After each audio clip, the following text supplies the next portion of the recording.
بوركت يا أم الحسنين يا فاطمة الزهراء يا آمينة يا أم الزين يا حامل البشرى.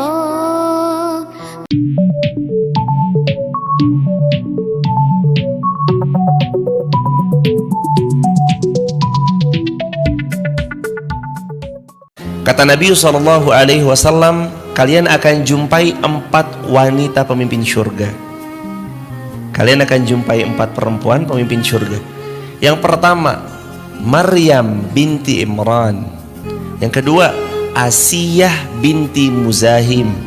Yang ketiga, Khadijah binti Khuwailid. Yang keempat,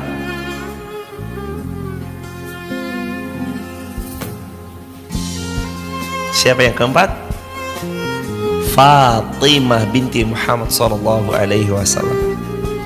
4 perempuan pemimpin di surga. Jadi besok mudah-mudahan kalau sahabat TikTok, YouTube, Instagram dan jamaah offline Masjid Fatimah Garung, khususnya yang muslimah, Allah izinkan masuk surga, besok akan melihat 4 pemimpin wanita di surga. Siapa aja mereka? Yang pertama adalah Maryam. Yang kedua adalah Asiyah. Siapa Asiyah? Istrinya Fir'aun. Yang keempat, yang ketiga Khadijah, istri Rasulullah.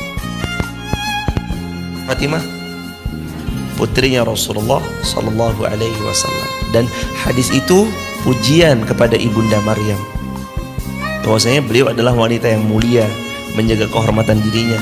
Bahkan beliau pemimpin di surga kelak. Allahu akbar walillahil hamd.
Mengapa Maryam termasuk pemuka wanita ahli surga? Maryam mempunyai nasab mulia, yaitu putri dari Imran bin Matsan, bin Al-Azhar, bin Al-Yud, bin Sulaiman, bin Daud alaihi salam. Nasabnya tersambung hingga ke Nabi Daud alaihi salam. Ayahnya Imran adalah salah satu orang saleh yang namanya tertulis dalam Al-Quran. Ia dan keluarganya bahkan dimuliakan Allah menjadi nama surah ketiga dalam Al-Quran, yakni surah Ali Imran, yang berarti keluarga Imran. Keluarga Imran adalah keluarga mulia dalam kurun sejarah. Allah memilih mereka dibanding keluarga lainnya adalah tanda nyata keagungan mereka. Maryam disifati dengan membenarkan kalimat Rabbnya dan kitab-kitabnya, menunjukkan Maryam memiliki ilmu dan ma'rifah. Ia membenarkan semua ajaran diin dan membenarkan setiap takdir Allah. Maryam tumbuh di kalangan Bani Israel dengan terhormat.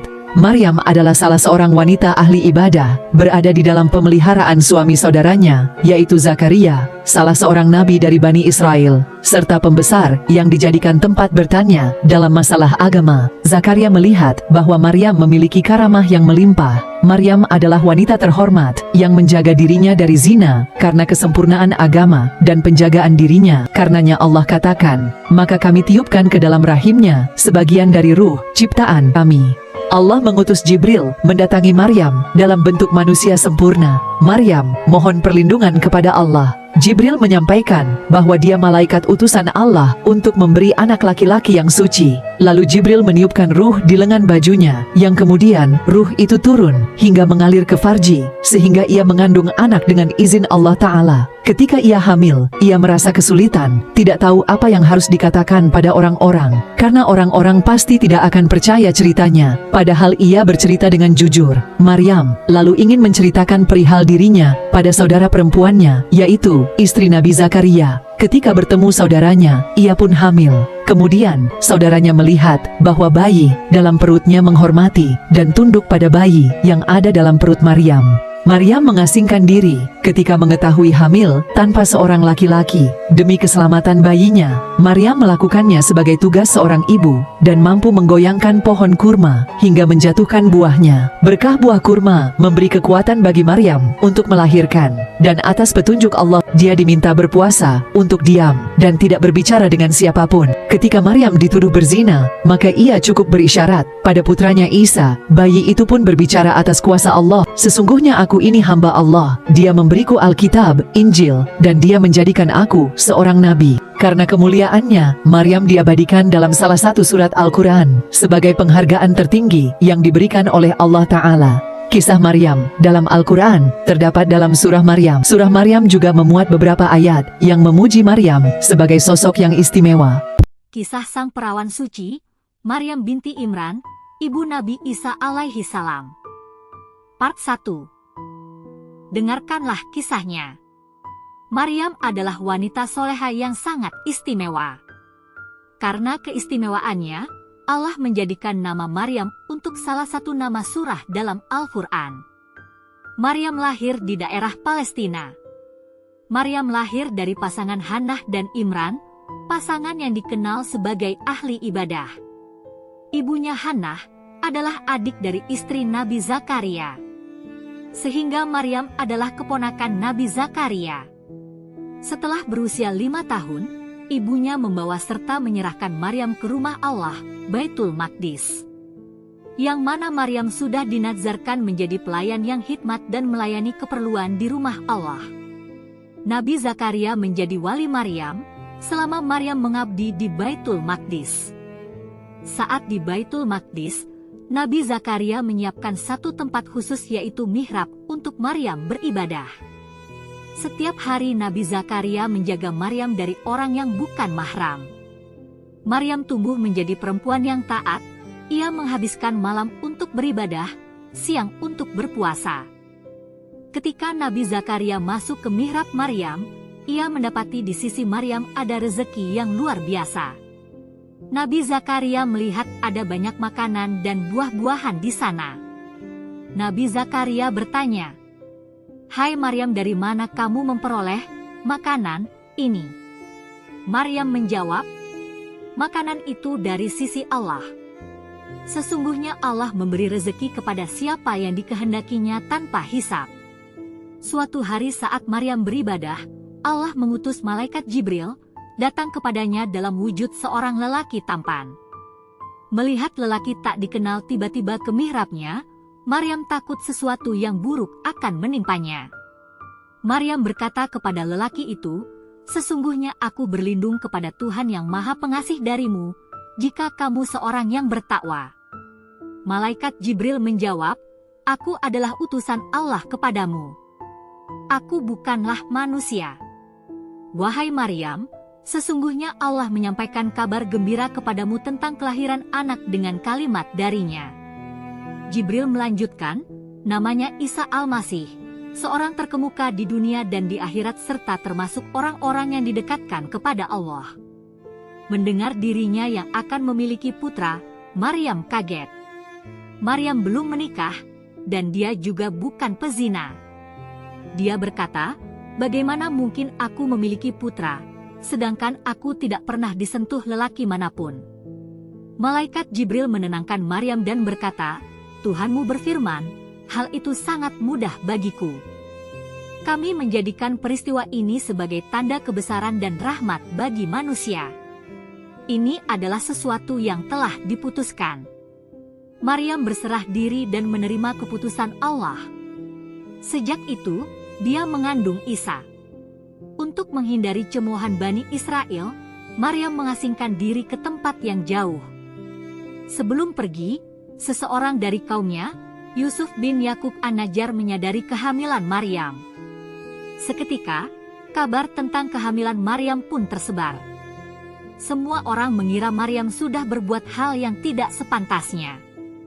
Siti Khadijah binti Khuwailid, istri pertama Rasulullah Sallallahu Alaihi Wasallam. Sayyidah Siti Khadijah, perempuan terkaya kala itu. Hampir 2/3 wilayah Makkah adalah milik Siti Khadijah. Perempuan bangsawan yang menyandang kemuliaan dan kelimpahan harta kekayaan. Namun ketika wafat, tak selembar kafan pun dia miliki. Bahkan baju yang dikenakan di saat menjelang ajal adalah pakaian kumuh dengan 83 tambalan. Dalam sejumlah sirah nabawiyah, Siti Khadijah wafat pada bulan Ramadan tahun ke-10 kenabian. Lebih detail Sayyid Muhammad bin Alwi Al-Maliki Al-Hasan dalam kitab Al-Bushra fil Manaqib Sayyidati Khadijah Al-Kubra menulis sang Ummul Mukminin itu berpulang pada hari ke-11 bulan Ramadan. Beberapa saat sebelum meninggal, perempuan pertama yang mengakui kenabian Nabi Muhammad SAW itu menyampaikan permintaan terakhirnya. Ya Rasulullah, aku memohon maaf kepadamu jika selama menjadi istrimu aku belum berbakti kepadamu.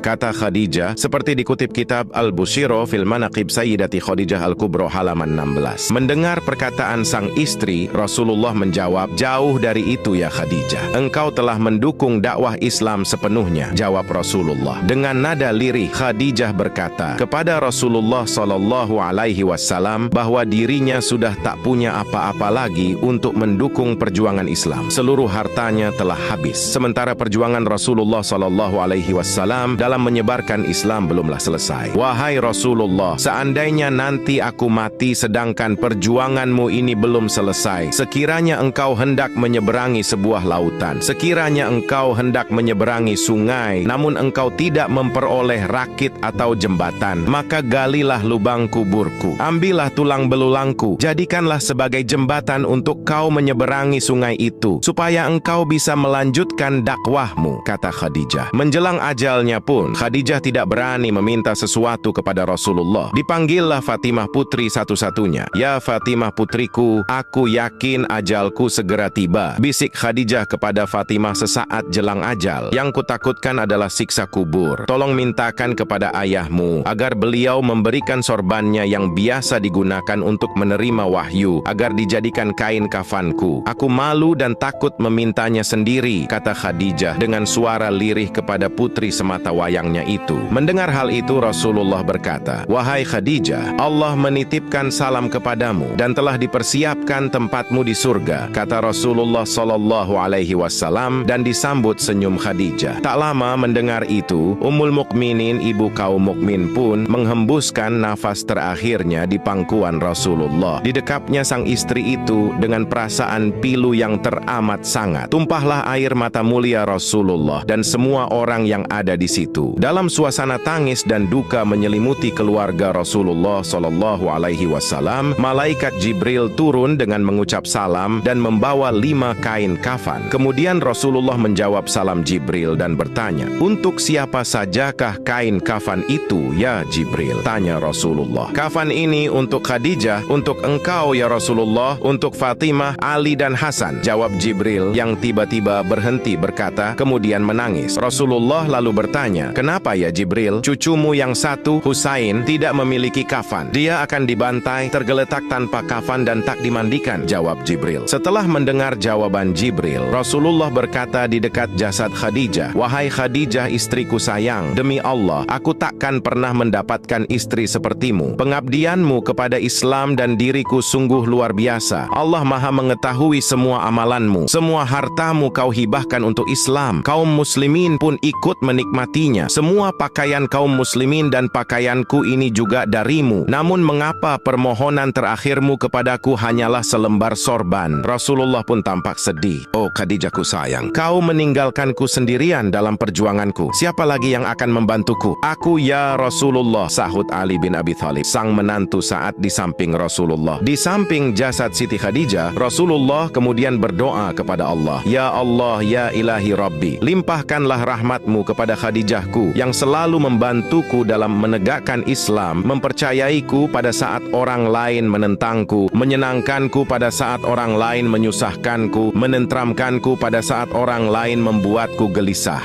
بوركتي يا أم الحسنين يا فاطمة الزهراء يا آمينة يا أم الزين يا حامل البشرى بوركتي يا أم الحسنين يا فاطمة الزهراء يا آمينة يا أم الزين يا حامل البشرى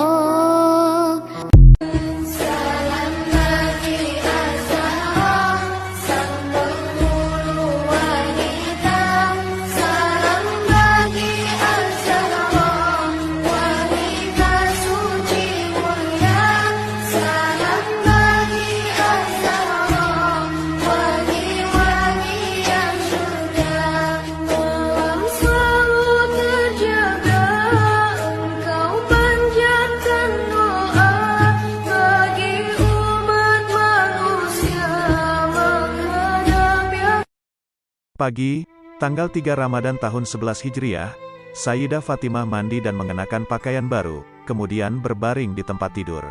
Kepada Ali, Fatimah berkata bahwa saat-saat kematiannya sudah dekat. Namun Fatimah menghibur suaminya agar jangan bersedih dan supaya menjaga anak-anak mereka. Fatimah juga berpesan setelah meninggal nanti ia tidak ingin dikuburkan dengan upacara pemakaman. Lantaran waktu sholat tiba, Ali berangkat ke masjid. Saat Ali tidak ada itulah Fatimah menghembuskan nafas terakhirnya. Kedua putra mereka Hasan dan Husin bergegas menyusul Ali ke masjid untuk mengabarkan duka wafatnya Fatimah Az-Zahra. Mendengar wafatnya Fatimah Az-Zahra, Ali tak sadarkan diri. Setelah siuman, Ali menuruti pesan terakhir istrinya.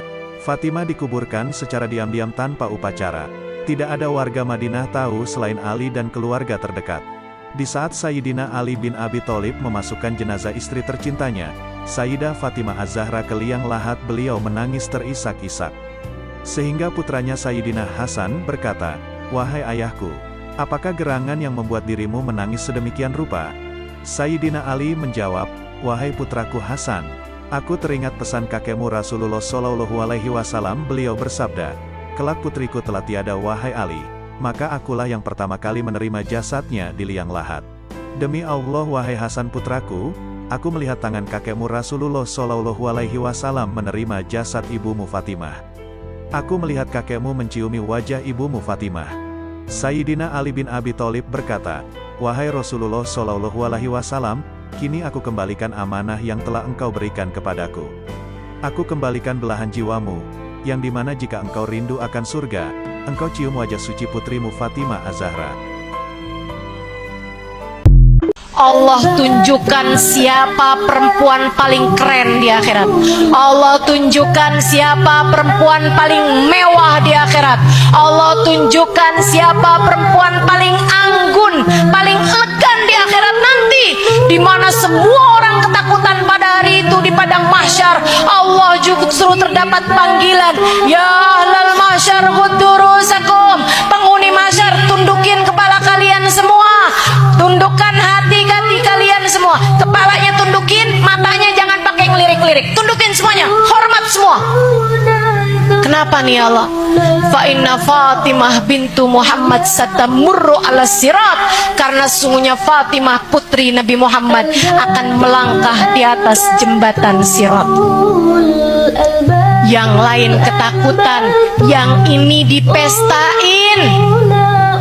Yang lain setengah mati khawatir, yang ini justru malah lewatnya dirayakan, teman-teman saudariku sekalian. Yang membahagiakan adalah ketika Sayyidah Fatimah lewat, beliau tidak lewat sendirian. Di belakangnya kaukabun azim, rombongan yang amat sangat besar.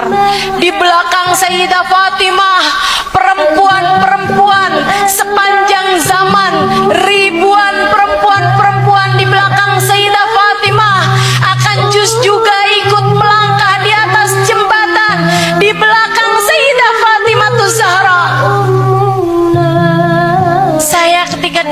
ini teman-teman sekalian, rasanya besar hati saya, ya Allah, ya Allah, ya Allah. Allahumma ja'alni minhun.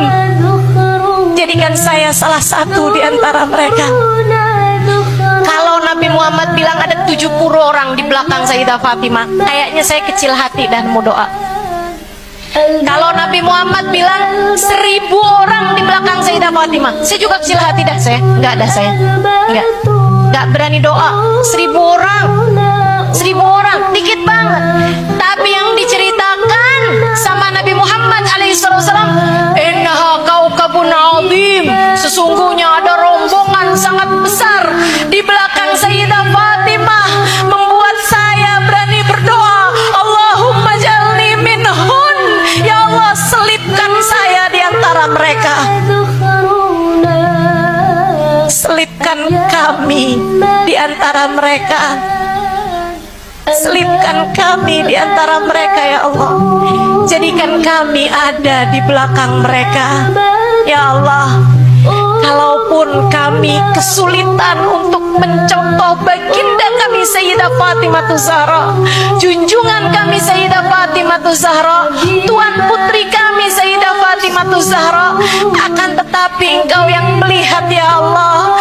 Di hati kami punya secuil cinta kepada Sayyidah Fatimah Zahra, dan hati kami sangat ingin untuk mencontoh beliau di atas muka bumi ini, meskipun langkah-langkah kami masih seringkali tertatih-tatih.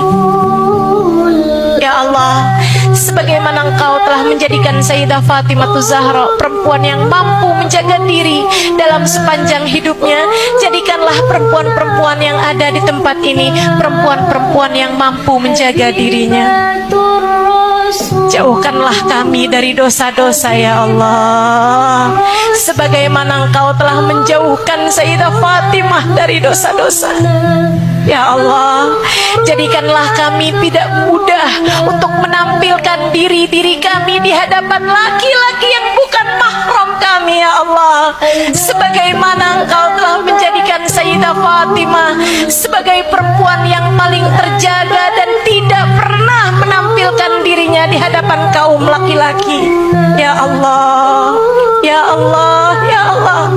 Secuil akhlak, secuil kedermawanan, secuil kasih sayang, secuil cinta, karuniakanlah kepada kami dari samudra kedermawanan, samudra ibadah, samudra kasih sayang, samudra rahmah yang ada dalam hati Sayyidah Fatimah Zahra. Ya Allah, ya Allah, ya Allah, tebarkanlah cinta Sayyidah Fatimah di hati kami semua yang hadir di tempat ini. Ya Allah, ketika datang harinya, jadikan kami ada di belakang, yang ada di belakang beliau. Sallallahu alaihi sayyidina Muhammadin wa alihi wasallam. Walhamdulillahirabbil alamin. Hidup sangat sederhana Sayyidah Fatimah. Pernah Nabi Muhammad dalam keadaan lapar disuguhi makanan oleh Sayyidina Abu Ayyub Al-Ansari.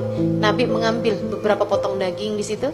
Kemudian Nabi Muhammad berkata kepada Abu Ayyub, boleh gak nih makanan dikirimin ke rumahnya putriku Fatimah? Fa innahu sayakun awwala ta'amin dakhala fi jawfiha ba'da 3 ayyam. Ini akan menjadi makanan pertama yang masuk ke perut putriku Fatimah sesudah 3 hari 3 malam. 3 hari 3 malam. Putri Nabi Muhammad yang nama ayahnya ada di pintu surga, teman-teman. Yang nama ayahnya menjadi hal pertama, yang cahaya ayahnya menjadi hal pertama yang Allah ciptakan sebelum segala sesuatu. 3 hari 3 malam gak makan apa-apa. Masya Allah. Maka kalau kamu dikasih ujian, kesulitan hidup gitu, kalau kamu lagi, kok saya hidup miskin amat ya, kayaknya susah banget buat sekedar makan gitu, deketi Nabi Muhammad, deketi Sayyidah Fatimah.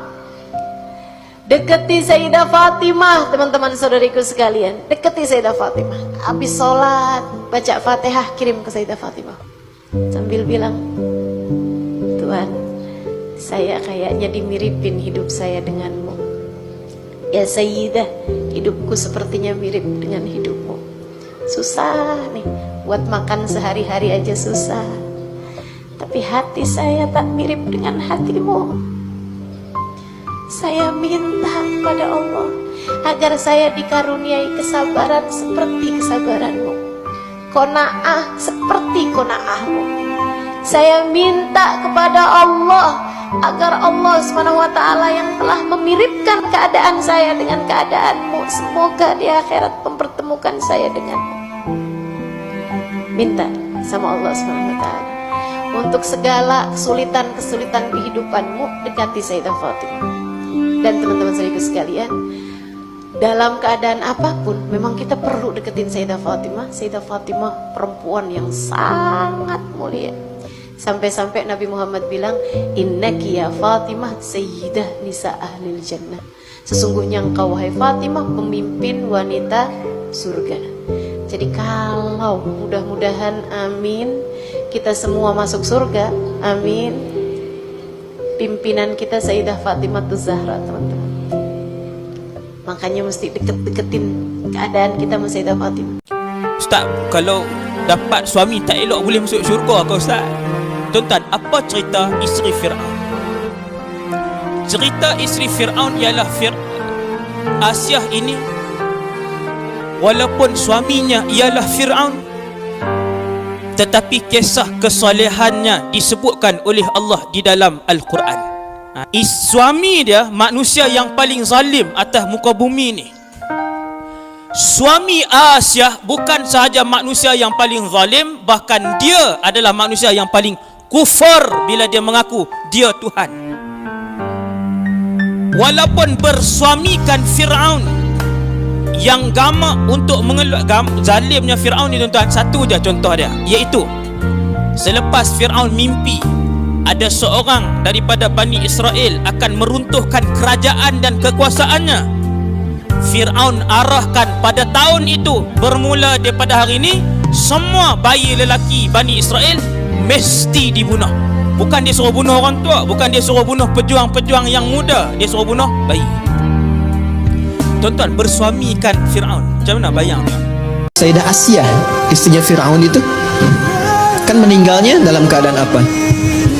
Mau disiksa kan oleh Fir'aun itu, sedang diikat di tiang, mau disiksa, tapi bisa tertawa, senyum, tabassama dhahika, gitu-gitu. Kata Fir'aun, ini perempuan mau disiksa, mau dimatiin kok masih bisa ketawa. Dia tidak tahu doanya Sayyidah Asiah itu. Beliau katakan apa?